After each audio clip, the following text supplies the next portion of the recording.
Hi, students.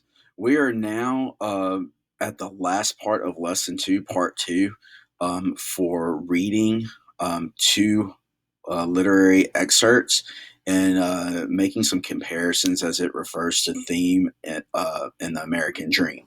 So we just read the excerpt, The Way to Rainy Mountain, and we worked on an annotation of trying to make inferences from some of the underlined parts in that excerpt and how they can relate to how they related back to chapter 9. So here are some of the guiding questions that I want you to think about. What is said about dreams and goals in chapter 9 from the excerpt of the Great Gatsby? Okay. What is said about dreams and goals in the excerpt from The Way to Rainy Mountain? What is similar about the way these two texts discuss dreams and goals? So the main thing that we're going to do for this part of the lesson is write in our reader response journal and comparing these two texts. So we have looked at dreams and goals from both the chapter 9 excerpt and The Way to Rainy Mountain. So you're thinking about what is similar about the way these two texts discuss dreams and goals. What is different about the way these two texts discuss dreams and goals? Open your excerpt in Cami to annotate and write your summary. Okay, so in your Way to Rainy Mountain excerpt, over here, you should have I've already made you a text box, and for each underlined section of the text, you're supposed to write a summary.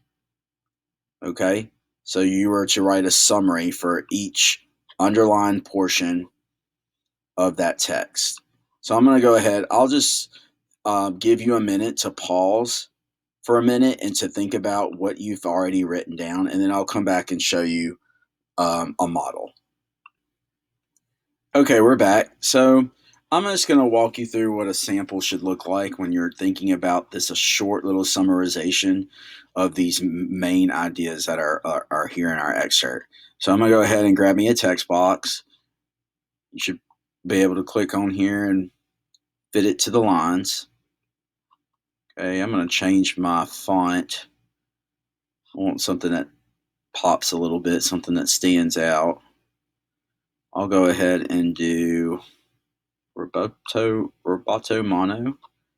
Okay, it's in 14. Okay, so thinking about this, in one sense, then the journey to Rainy Mountain is preeminently the history of an idea, of a man's idea of himself.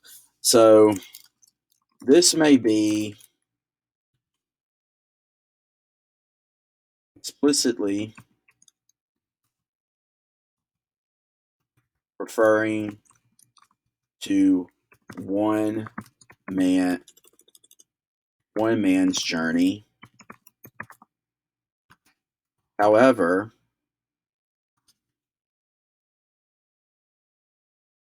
let's go down a little bit here. Okay. However, it is an experience that every man goes through at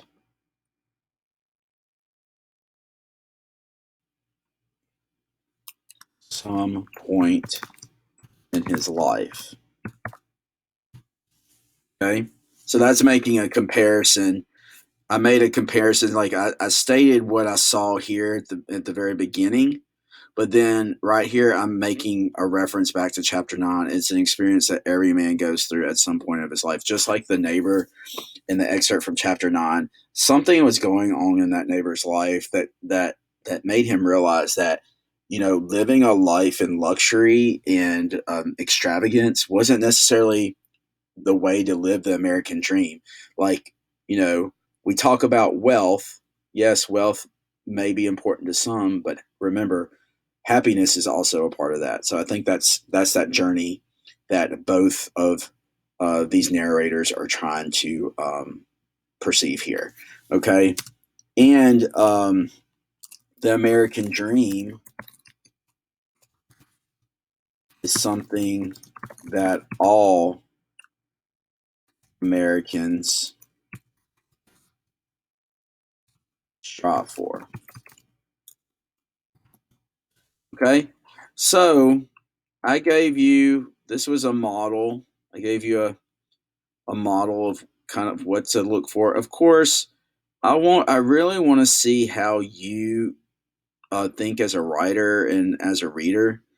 I mean, I gave you this model, but please don't type this summary exactly as you see on the video and turn it into me and call it your summary. I want to see your work being displayed here. So this is your model, okay?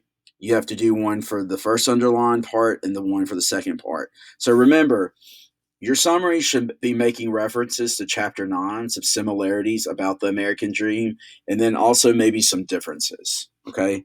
So that's your one task, okay? And then you have a collaboration board here before you get to your reader response journal. How does the text relate to the literary excerpt? So again, you're making connections between The Way to Rainy Mountain about the American dream and goals and the chapter 9 excerpt from Great Gatsby. Provide evidence, provide your claim, provide a specific reference of evidence, a line of evidence, and then you're giving your commentary for the reasoning of how it is related to each other. Okay, so I'm looking for that in this collaboration board. Everybody should be doing these Nearpod activities. This is a way for me to assess you. If you don't do them, I can't really assess if you're understanding the material. So this is not for a test grade or a quiz grade. This is a collaborative effort. We're all here to help each other. So I want you to please make sure you're giving the effort to complete these Nearpod activities that I've put in, because this is my only way to assess you.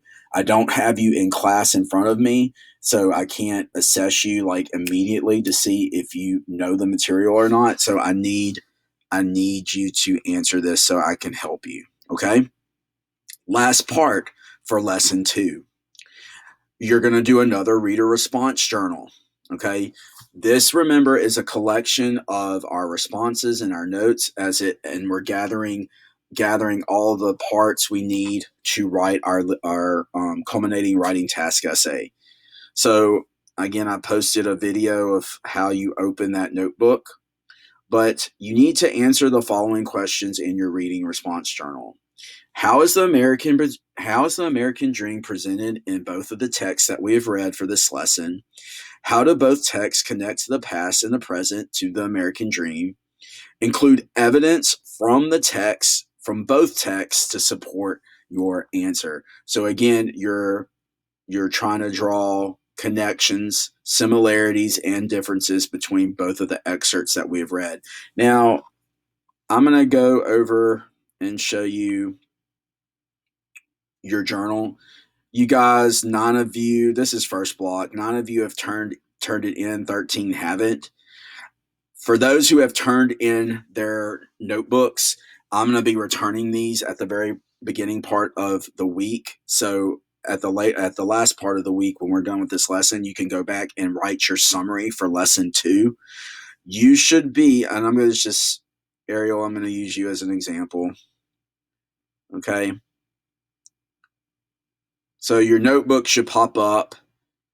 This saves in your Google Drive. I'll be returning it to you constantly as you give me your responses in your journal. I'll be returning them back to you with feedback, but this notebook saves in your Google Drive. Okay? And one problem I'm running into, I can't actually push updates out to you. I'm going to show y'all how to put in links into your notebook. I'm going to make another video that helps you link your slides to one another. But for this, you have, and I'll make this a little bit bigger because I know you can't see it. Okay, so there is under section 1 and 2, this tab right here, there is a spot for you to write your reader response for lesson 2. So this is where you will type in your response. You'll have a text box. You can choose your fonts and your sizes. And this is where you will type in your responses for lesson 2. So let's go back. And I want to tell you again, like what we're trying to do. How is the American dream presented in both texts? Okay, you're going to give me like how is the idea of the American dream presented? So you're going to look at it from both sides. How do the texts connect to the past and the present? Okay, to the American dream. Okay, so thinking about the past and thinking about currently what the American dream is perceived as, like, tell me how you think those connections are there. Include evidence from the text to support your answers. Claims, evidence, and reasoning. That's what you need to follow when you write in your journal. Okay, so for this lesson, you've learned the American dream is presented in two texts. You've practiced citing evidence from multiple texts to support your analysis of theme. So that was going back to our look for, and I'm going to go back up to the very first second or the second slide. Cite strong and thorough textual evidence. Okay, convey complex ideas clearly and how they connect to the American dream. Those are our major look fors and goals for this unit. So that is the end of lesson 2. Okay, good luck. Please let me know if you have questions. Refer to the Nearpod in the video at any time when you're working on your learning task. Thanks.